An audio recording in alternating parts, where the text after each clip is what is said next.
दोस्तों, हमारे YouTube channel the bridge classes में आप सबका स्वागत है। हम यहाँ हिस्ट्री डिस्कस कर रहे हैं 6th क्लास की। सोशल साइंस की बुक है our past is first title है इनका, और हम फर्स्ट लेसन कर चुके हैं। इसमें हमने डिस्कस करा था कि पुराने ज़माने में लोग कैसे रहते थे, और उस लेसन का नाम भी यही था, what, where, how and when. और मैं आशा करता हूँ आपने वो देखा होगा, और नहीं देखा हो तो देखें एंड चैनल को सब्सक्राइब कर लें ताकि आप कोई भी वीडियो मिस ना करें। और हम इसमें डिस्कस करेंगे from hunting, gathering and growing food. नाम में ही पूरा लेसन है, आप देख सकते हैं।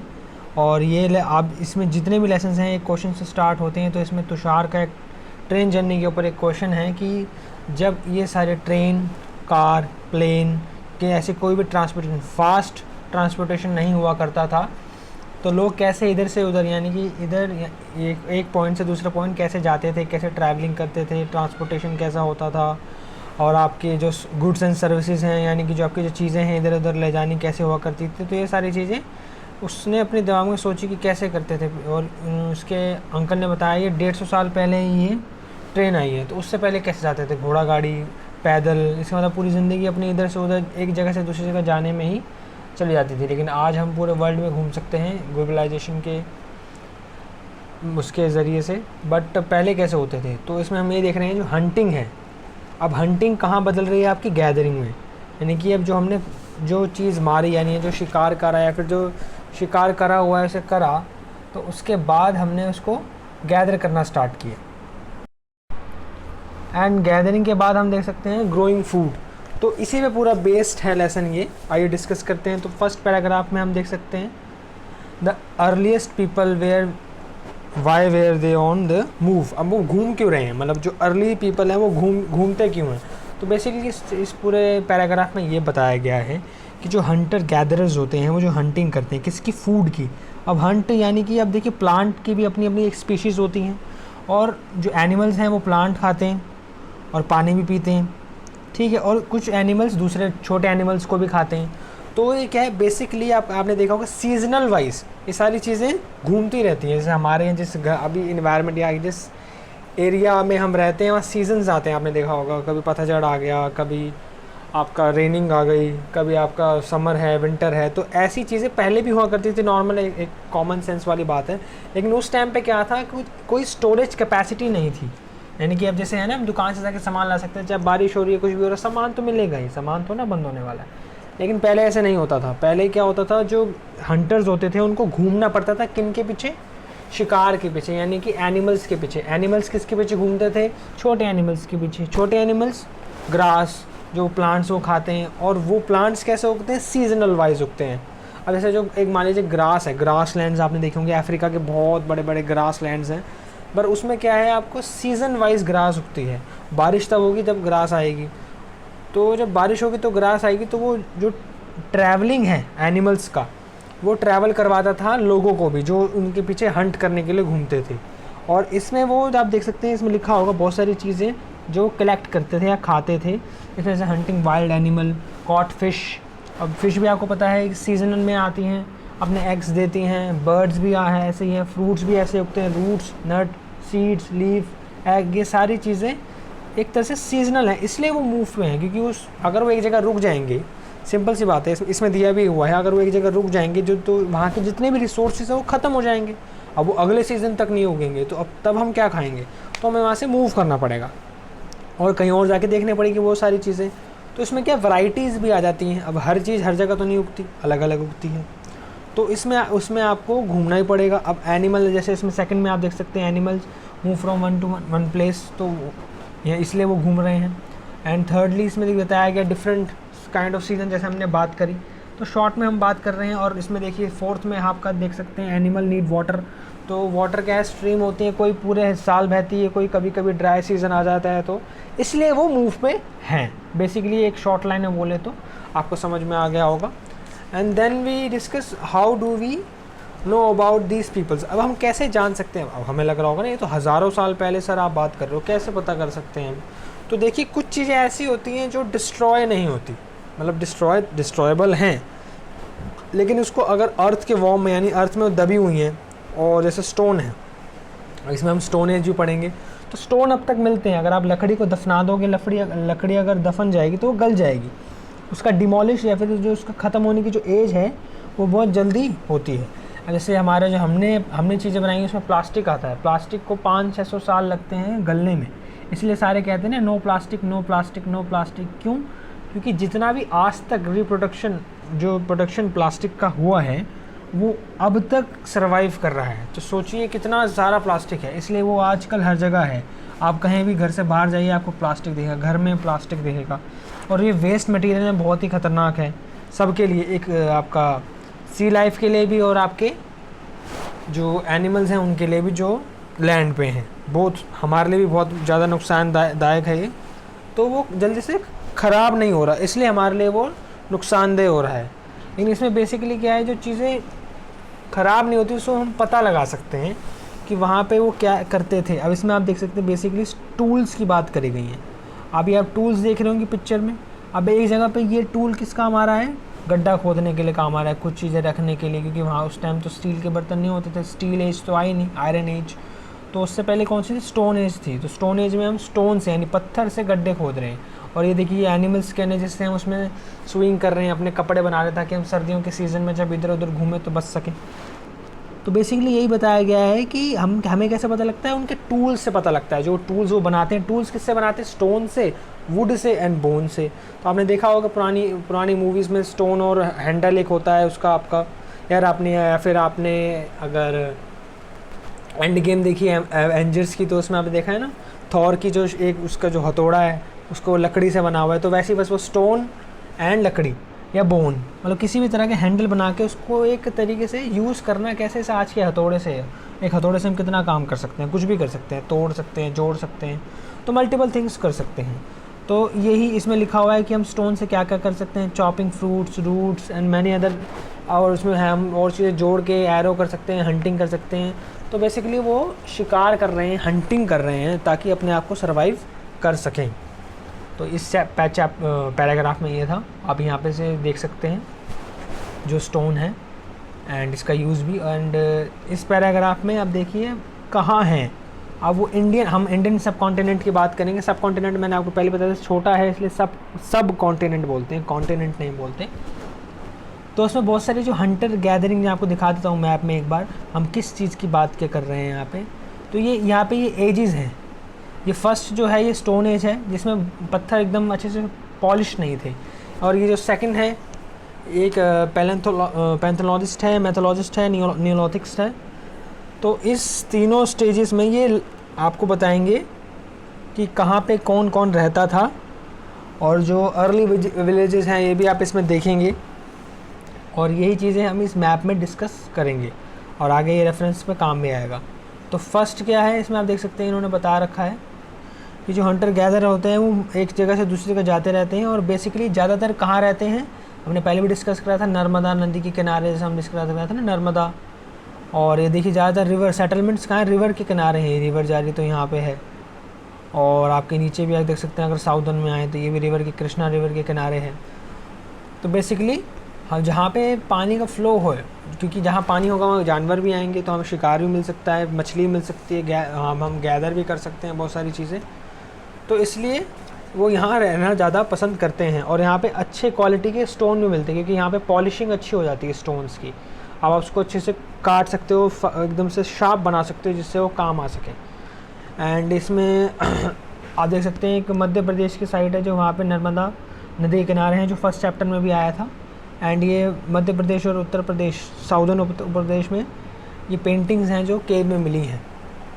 तो इसके बारे में हम देखेंगे कि कैसे वो स्किल्स जो उन्होंने डेवलप कर रखे थे वो अगली पीढ़ी को बताना चाहते थे। अब जैसे हम बुक पढ़ते हैं, तो हम बुक क्यों पढ़ रहे हैं, क्योंकि किसी ने लिखी है, किसी ने ये जानकारी इकट्ठा करी है और हमें बता रहा है ना।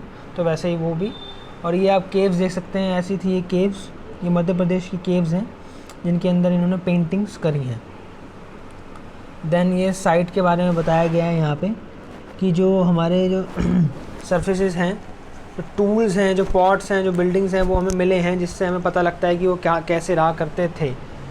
ठीक है। And find out about fire. अब फायर सबसे इम्पॉर्टेंट है, क्योंकि आज तक हम इसके बिना नहीं रह सकते कभी भी, मतलब आगे हम रह ही नहीं सकते। हम खाना कैसे पकाते हैं, फायर से।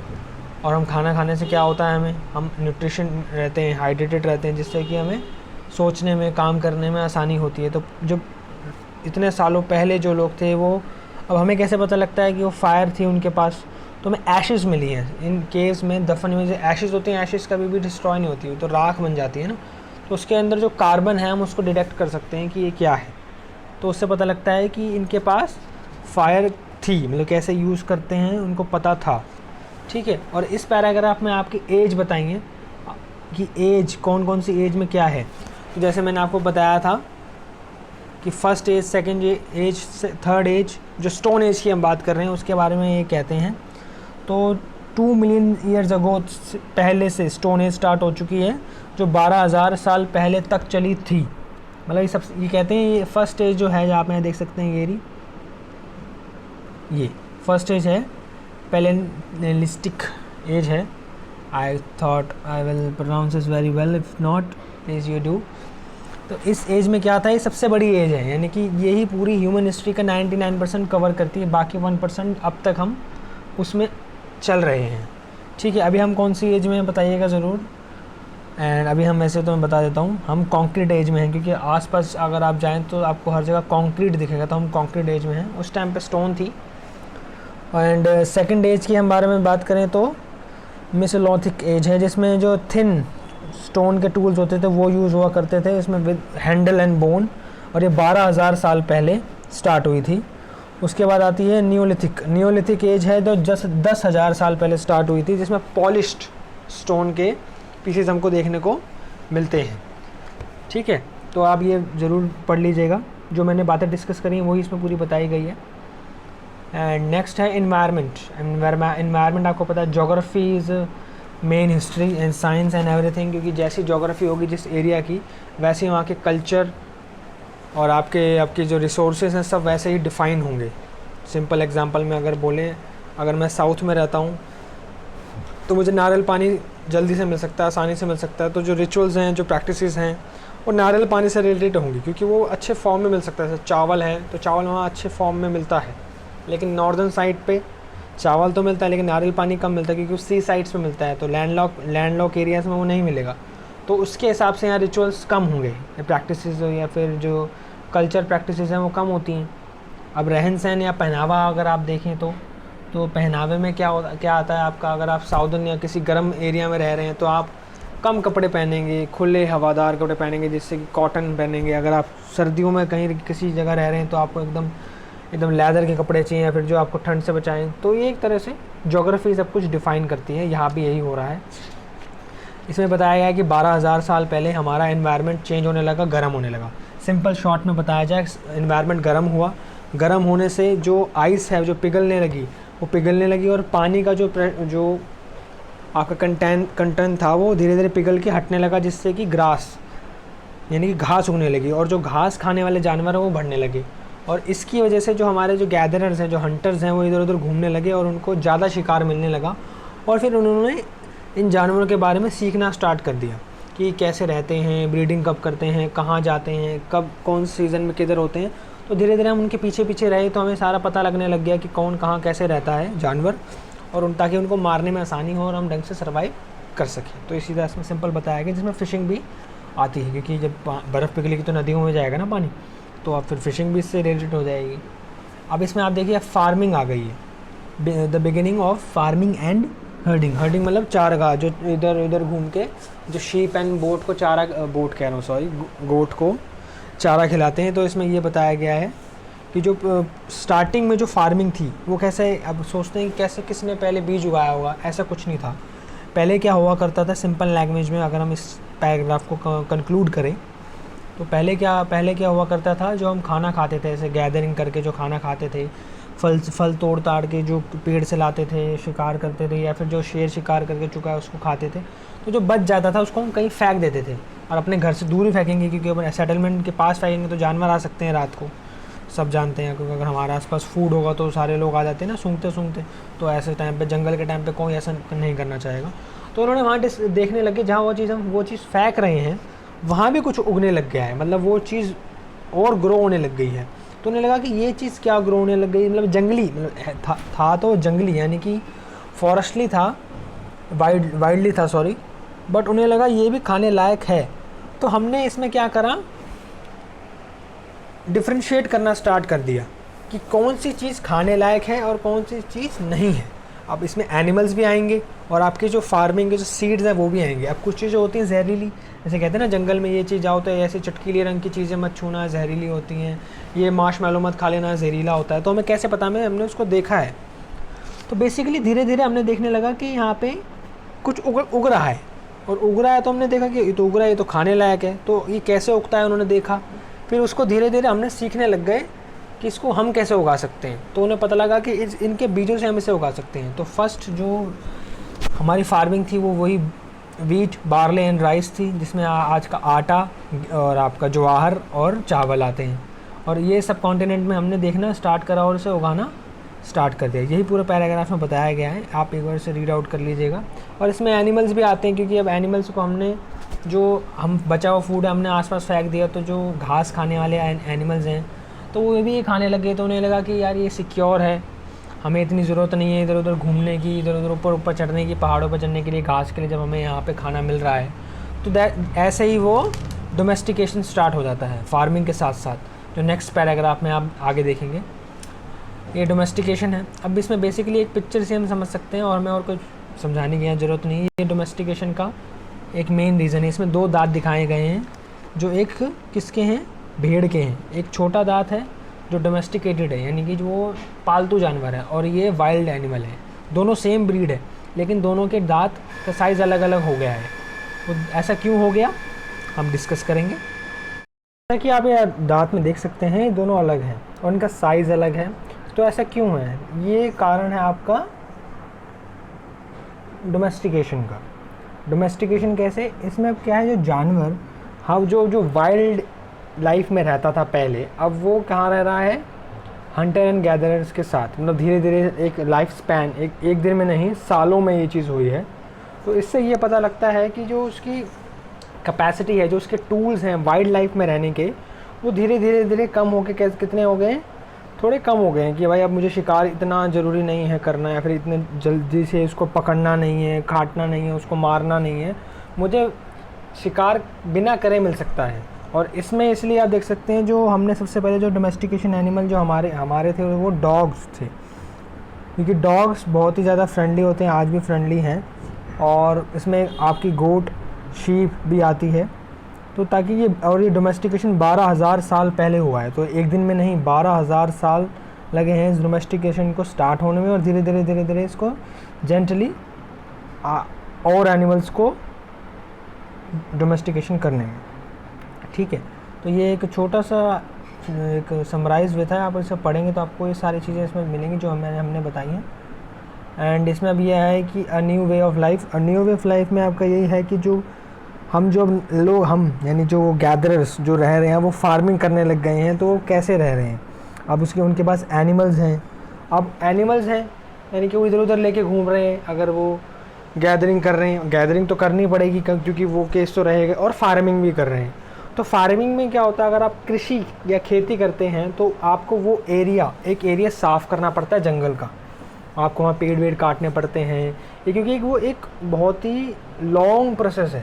जैसे आपने देखा होगा, अगर आपने सुना होगा कि चावल को उगने में पहले उसका बीज बो, इसको पानी दो, फिर वो धीरे धीरे थोड़ा थोड़ा उगेगा, फिर जब उग जाएगा उसको देखो कि वो पका है कि नहीं पका, उसके बाद उसको काटो, फिर उसको निकालो, फिर उसको भेजो, जैसे आज का प्रोसेस है। तो उस टाइम भी यही हुआ करता था, ऐसे कुछ नई चीज़ नहीं है। बस हाँ, जो बायो सीड्स आ गई हैं थोड़ी फास्ट हैं, लेकिन प्रोसेस टाइम तो उतना ही लगता है। इसका मतलब आप देखिए, अगर ये गैदरर्स जो हैं, अब जो अगर ये फार्मिंग कर रहे हैं तो ये कितना टाइम ले रहे हैं, यानी कि वो अब इधर उधर नहीं जा रहे, एक जगह भी रुके हुए हैं। अब रुकेंगे कहाँ, जहाँ नदी होगी, जहाँ रिसोर्सेज अच्छे होंगे।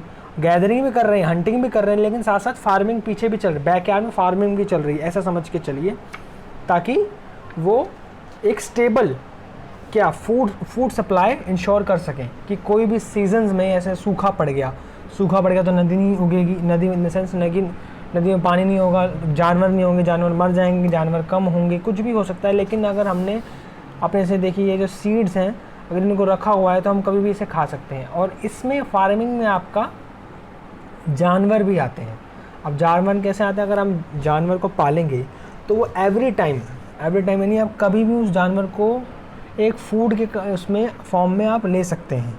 उसके लिए आपको उसको खाली पालना है, पाल पोस के बड़ा करना है। और अगर आपको मान लीजिए अगर टाइम पे फूड नहीं मिलता, फूड ग्रेन्स नहीं मिलते, तो आप उसको भी एज अ फूड कंसिडर कर सकते हैं। और इसके लिए हमें क्या चाहिए, अब हम एक जगह रुक चुके हैं, ज़्यादा घूम नहीं रहे हैं, तो हमें क्या चाहिए, कंटेनर्स चाहिए जिसमें हम उनको कंटेन करके रख सकें, जिससे कि वो ख़राब ना हो। तो इसमें हम देख सकते हैं क्ले पॉट्स हो गई, वुल बास्केट हो गई, ठीक है, बहुत सारी चीज़ें ऐसे ज़मीन में दबा के रख दिया। तो बहुत सारी चीज़ें ऐसे हैं जो स्टोर करके रख रहे हैं हम इसमें। और इसमें मैंने आपको बताया एनिमल्स भी होते हैं, एक तो वो दूध भी देते हैं, अच्छे प्रोटीन और उसके मीट के सप्लाई भी होते हैं, और अदर रिक्वायरमेंट्स में भी वो बहुत एक स्टोरिंग ऑफ फूड के उसमें आते हैं। तो ये भी उसमें आप देख सकते हैं। एंड देन इसमें आप देखिए finding out about the first farming and headers, जो घुमक्कड़ हैं।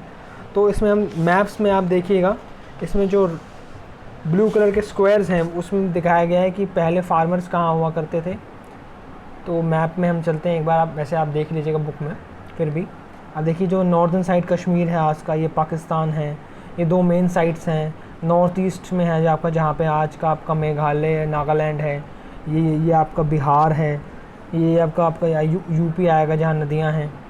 एंड साउदर्न में अगर देखें तो आज का ये आपका कर्नाटका होगा, मैं भी इतना नहीं जानता, लेकिन कर्नाटका एंड तमिलनाडु है जहाँ पे आपको स्टार्टिंग के फार्मर्स मिलेंगे। तो इसमें बेसिकली यही बताया गया है कि जो फार्मर्स हैं वो स्टार्टिंग के फार्मर कैसे करते थे, फूड्स कैसे रखते थे।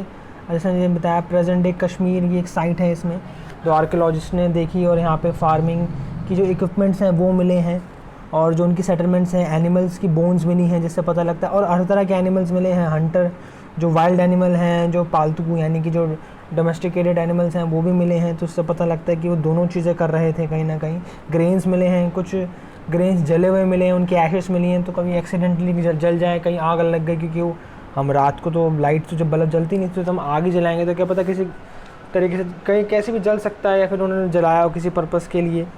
तो ये सब इसमें बताया गया है। और डिफरेंट काइंड ऑफ एनिमल्स की बोन्स भी मिली हैं। And towards the settled life कैसे, अब जब खाना आपको अच्छे से मिल रहा है, सारी चीज़ें अच्छे से आ रही हैं, तो आप एक जगह पे सेटल होना स्टार्ट कर दोगे। तो बुरज़ोमा एक साइट है जो आप मैप में देख सकते हैं, प्रेजेंट डे कश्मीर में, जो मैंने आपको दिखाई थी। तो वहाँ पे हमें मिली ये सारी चीज़ें। जो आर्कियोलॉजिस्ट हैं उनको खाना बनाने के बर्तन मिले हैं, जो अंदर भी हैं और बाहर भी, यानी कि आपको जो पिट हाउस है जो आपको ठंड से बचाता है मौसम में, बारिश में, सब में। और कश्मीर है तो आपको पता ही बर्फ़ तो होगी। तो बाहर भी आपको एक खाना बनाने का एरिया मिला है, और घर में भी मिला है। तो उससे ये पता लगता है कि सीज़न वाइज हम खाना बनाते थे वहाँ पे लोग। और बोन्स मिली है आउटसाइड जो इससे हट के, तो उससे ये भी है कि वहाँ इंडोर आउटडोर एक्टिविटीज़ भी हुआ करती थी।